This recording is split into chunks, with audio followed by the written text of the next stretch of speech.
بسم اللہ الرحمن الرحیم۔ السلام علیکم۔ تمام تعریف و صلاح کے لیے جس کے قبضہ قدرت پوری کائنات ہے، اور کروڑوں درود و سلام خاتم النبیین صلی اللہ علیہ وآلہ وسلم پر۔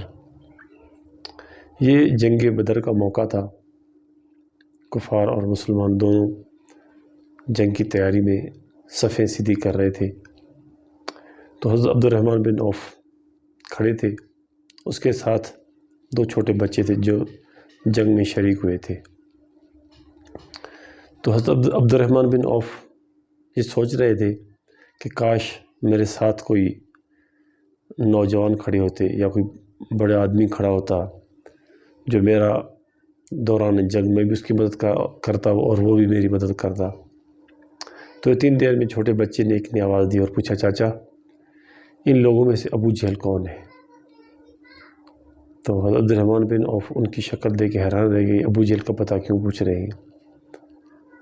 تو حضرت عبد الرحمن نے پوچھا کہ آپ کیوں پوچھ رہے ہو؟ وہ کہنے لگے یہ انتہائی گھٹیا انسان ہے جو ہمارے رسول صلی اللہ علیہ وآلہ وسلم کی شان مبارک پہ بکواس کرتا رہتا ہے، میں اس کو زندہ نہیں چھوڑوں گا۔ تو حضرت عبد الرحمن بن عوف تھوڑا مسکرائے کہ اب یہ بچہ اس کو کیا کرے گا۔ تو اتنی دیر میں دوسرا بچہ ساتھ کھڑا تھا، وہ بھی بولا، چاچا جیسے بھی وہ آپ کو نظر آئے ہمیں آپ نے بتانا ہے، ہم اس کو زندہ نہیں چھوڑیں گے۔ تو حضرت عبد الرحمن بن عوف یہ سوچ ہی رہا تھا، سامنے دیکھا تو ابو جہل آ گیا۔ ابو جہل بھی اپنی فوج کی صفیں سیدھی کرا رہا تھا۔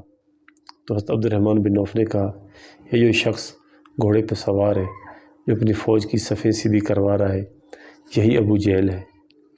تو بچے دونوں اس طرح نکلے وہاں سے جس طرح کمان سے تیر نکلتا ہے، اور یکدم سے گئے۔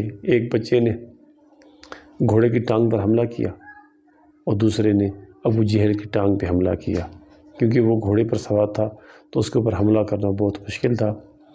تو ان بچوں نے گھوڑا بھی گرا دیا، ابو جہل کو بھی گرایا، اور جیسے ابو جہل گرا اس کے اوپر حملہ آور ہو کے اس کو ادمرا کر دیا۔ پھر اس کے بعد حضرت عبداللہ بن مسعود رضی اللہ تعالیٰ عنہ وہاں پر پہنچے۔ اس نے پھر ابو جہل کا کام تمام کیا، اس کی گردن اس کے سر سے، اس کے دھڑ سے اس کی گردن الگ کر دی۔ جب بچوں سے پوچھا گیا کہ آپ لوگوں میں جوش و جذبہ کیسے آیا، بعد میں بچے کہہ رہے تھے کہ ہم ادھر سنتے تھے کہ ایک شخص ہے جس کا نام ابو جہل ہے جو ہمارے رسول اللہ صلی اللہ علیہ وآلہ وسلم کی شان مبارک میں گستاخی کرتا ہے۔ ہم نے اسی ٹائم تہیہ کر لیا تھا کہ ہم اس کو ماریں گے۔